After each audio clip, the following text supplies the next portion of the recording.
La ville de Malmö est située au sud de la Suède. Elle compte près de 300 000 habitants. C'était autrefois une ville industrielle. Maintenant, ses activités sont plutôt orientées vers la culture, l'éducation et les technologies de l'information.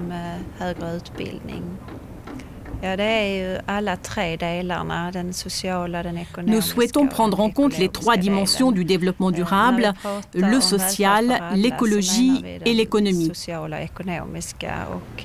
Souvent, lorsque nous évoquons le bien-être, nous pensons au développement économique et à l'équité sociale. Nous ne devons pas oublier les aspects liés à l'écologie.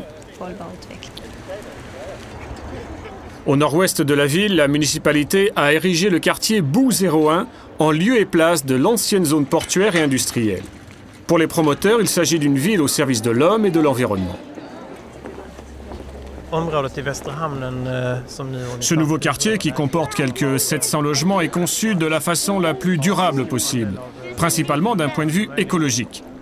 Les nombreuses réalisations ont permis d'avoir des sources d'énergie renouvelables, d'économiser l'énergie, de mieux gérer les déchets, de réduire la circulation automobile et de disposer d'un bon service de transport public.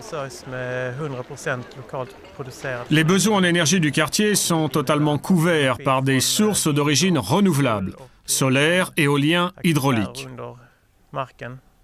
De plus, il est prévu que la consommation énergétique des habitations n'excède pas 105 kWh par mètre carré et par an. La prochaine étape sera la construction de 700 logements qui seront loués à des prix très abordables. Ces constructions seront néanmoins réalisées en tenant compte des exigences du développement durable. D'ici 2 ans, une nouvelle école publique sera construite, ainsi que des logements pour des étudiants et des personnes âgées. Quant aux quartiers anciens, certains sont réhabilités. C'est le cas de celui d'Augustenborg. Au cours des années 1990, les difficultés s'accumulaient. Taux de chômage élevé, déclin économique, dégradation de l'environnement, fréquence des inondations. La municipalité a réussi une opération de rénovation urbaine exemplaire.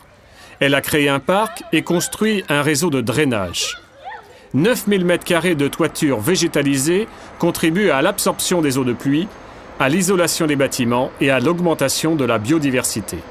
Cette opération de rénovation comporte d'autres aspects.